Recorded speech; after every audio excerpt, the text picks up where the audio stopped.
touch base with you this week as you're beginning to write your process analysis essay.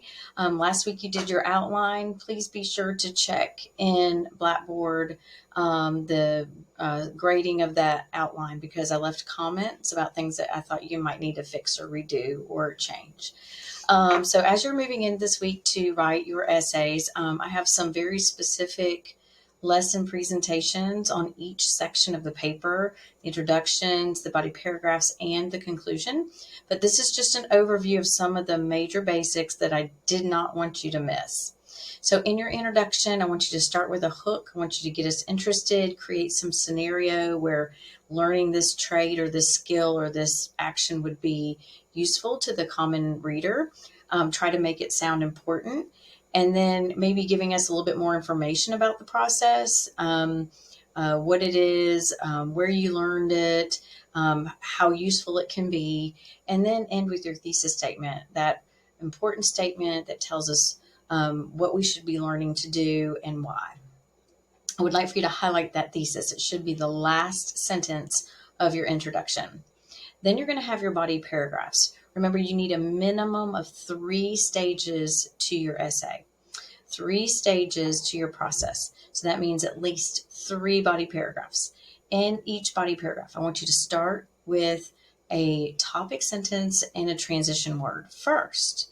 The first part of the process is this. The second stage of the process is this. Last, you will need to do this, and then give the third stage. You can have more than 3, but you can't have any less. In your body paragraphs, please underline your transitions: first, next, last, later, meanwhile, during this, while you're waiting on that. Try to underline all those words and phrases that give us time and knowledge of when this should be happening. Educate your reader with pro tips. That's really important. This is what makes it an analysis paper, not an instruction manual. I don't want to read an instruction manual. I want you to tell me how to do something with a pro knowledge. I want you to tell me how to do it, why I should be doing it this way, why I should be using this type of product or this brand, why I shouldn't be using another one, or what I should not be doing, what I should be looking out for, what might happen if I do it wrong or I don't follow these instructions, or if something goes awry, what should I do to make up for it? I want you to give me all those pro tips, okay? That's what really makes this paper interesting.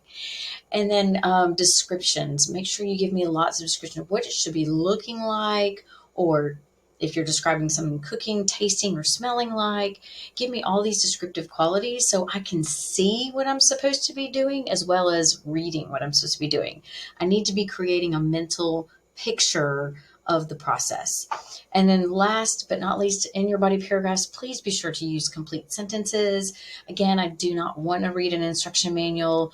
Do this, do this, do this. You should not be starting your sentence off with a verb. You should say, you will need to do this next.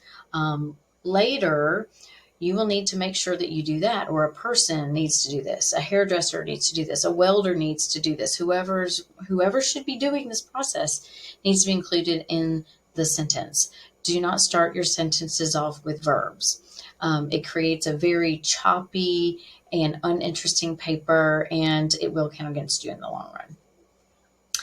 And then finally, your conclusion. You want to go back over that thesis statement, that highlighted thesis statement that you included at the end of your introduction. I want you to rephrase it, kind of go back over it, talk about some of the things, like this whole process should take how long, and maybe you should tell me and describe what a successful completion of the project should look like, what I should be experiencing, what it might smell or taste, or whatever like.